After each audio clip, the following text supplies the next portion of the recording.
Hey guys, what's going on? Today we gonna talk about my 30-day calorie deficit experiment, where I ate a very low amount of calories to see what would happen. If you have a very active job, or if you're exercising more than 2 times per day, then maybe you can get away with 1600 calories. But if you sit at a desk job and you're not really moving around too much, then this is probably way too low and I don't recommend doing this. No breads, no pasta, no rice, nothing like that. But let's talk about the good and the bad of doing something like this. Nothing processed. Everything was either grilled or baked or steamed. There was no frying involved. Another good thing is that since I was eating every 3 hours, I never really got hungry. Normally when I train, I can take 2 to 3 minutes of rest between each set. When you go through a period of intense dieting, you are going to be chronically stressed, which is going to cause cortisol levels to increase. Even though I didn't get hungry, I was always thinking about food. During this experiment, I was taking creatine, of course, as well as casein protein powder, glutamine, branch, chain, amino acids, as well as fish oil and multivitamins. So I was taking a lot of supplements to make sure I prevented muscle loss and to make sure my body didn't suffer too much from the low-calorie intake. So I had to finish that video, and I'll provide more details later on. But yeah, I didn't want to stop the experiment early.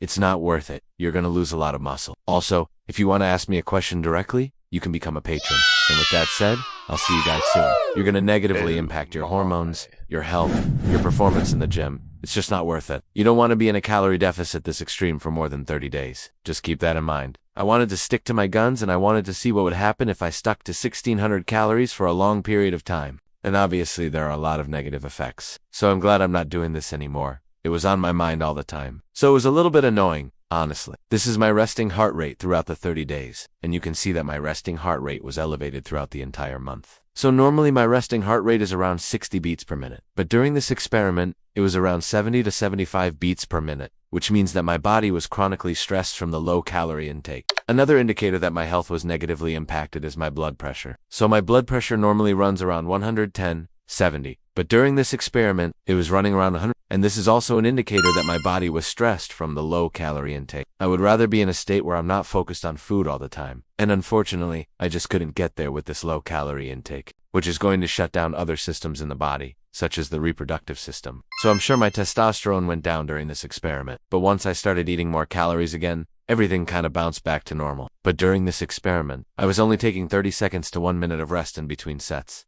just because I was getting so fatigued and exhausted. Another con is that my sleep quality suffered. I was waking up more frequently during the night, and I was not sleeping as deeply as I normally do. My recovery was definitely slower. Normally when I work out, I will feel sore for only 1 to 2 days afterwards. But during this experiment, I was feeling sore for 3 to 4 days after my workouts. My hunger was completely under control. And the last pro is that since I was eating a lot of protein and fiber, I was having regular bowel movements every single day, which is something that can become a problem when you cut your calories too low. A lot of people stop having regular bowel movements, but that wasn't the case for me. The first pro is that I lost a lot of body fat. I lost a total of 11 pounds in the 30 days, which is a little over 3% of my body weight. I am at around 14% body fat right now, which is relatively low, so I didn't want to go any lower. And I did start to notice my body start to retain a little bit more water weight towards the end of the experiment. So I could have probably stopped at around 10 pounds and been totally fine. But I got a little bit too excited, and I ended up losing 11 pounds. All of my carbs were coming from broccoli, spinach,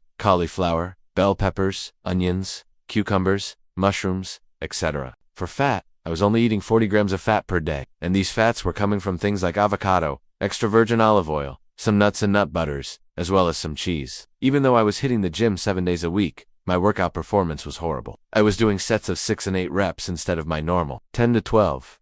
And I had to use significantly less weight. For example, on leg day, my normal starting weight for squats is 225 pounds. But on this experiment, I had to start off with 135 pounds, which is almost half the weight. And it took me a while to build back up to my normal strength levels. Once I increased my calories again, and it's still not quite 100%. So my overall strength is definitely suffering. And even though these numbers might look really high or really low to you, they're actually not that bad considering that I was working out 7 days a week, 6 days of lifting weights, and 1 day of cardio. And I was also doing a lot of cardio throughout the day just because of my job. But I had to do this because I have an active job and I move around a lot. So I think for me, it was okay. This was a crazy challenge that I put myself through, and I do unrecommend anyone else doing this. But I did it, and I'm going to tell you all about the pros and cons. So the first thing is how many calories I was eating. I was eating around 1600 calories per day. Now, most people should not do this. Now the second thing is that I was eating 6 meals per day, so I was eating every 3 hours. And I found that this is pretty much the maximum amount of meals you can eat before your hunger starts coming back again. So even though I was only eating 1600 calories per day, which is very low,